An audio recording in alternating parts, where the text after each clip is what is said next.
ni Pangulo Aquino sa international business community ang kahandaan ng bansa pagdating sa kalakalan at pagninegosyo sa kanyang pagdalo sa APEC CEO Summit.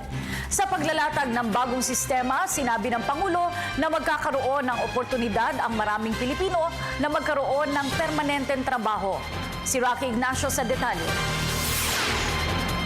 Tiniyak ni Pangulo Aquino ang kahandaan ng Pilipinas para sa dagdag na pamumuhunan sa bansa. Dumalo ang Pangulo sa APEC CEO Summit, ang itinuturing na Asia-Pacific's premier business event na nagkakaloob ng mga oportunidad sa larangan ng kalakalan.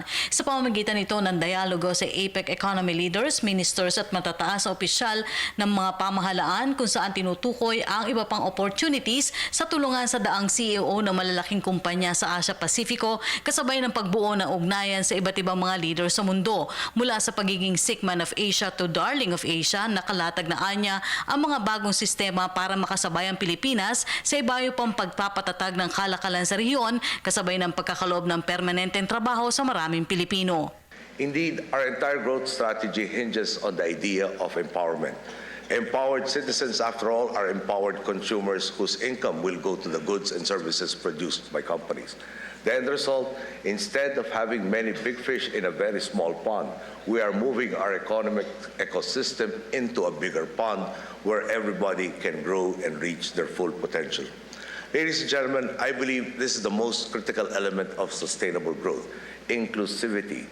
If we can include our people in public life, in determining the path to our future and in building our economy, it redounds to a more stable environment and to greater economic prosperity.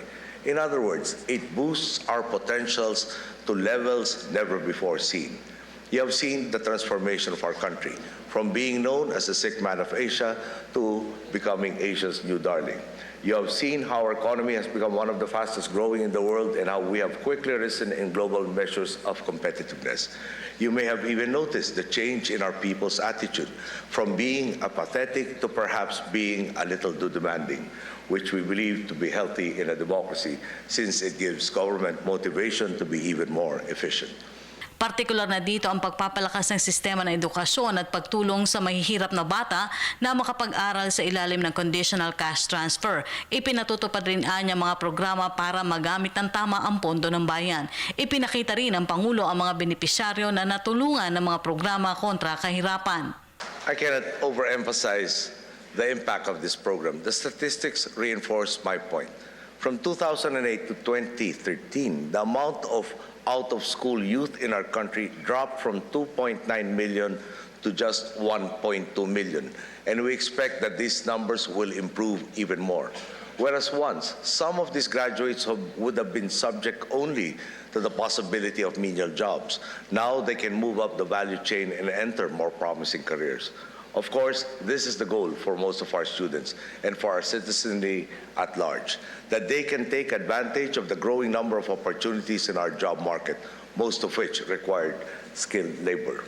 This is why our Technical Education and Skills Development Authority has been working closely with the private sector to design and implement courses that give our people the best chance to attain a sustainable livelihood. Simply by doing this, we raised the employment rate of our scholars from 28.5% to, when we started, to almost 70% under our Training for Work scholarship program.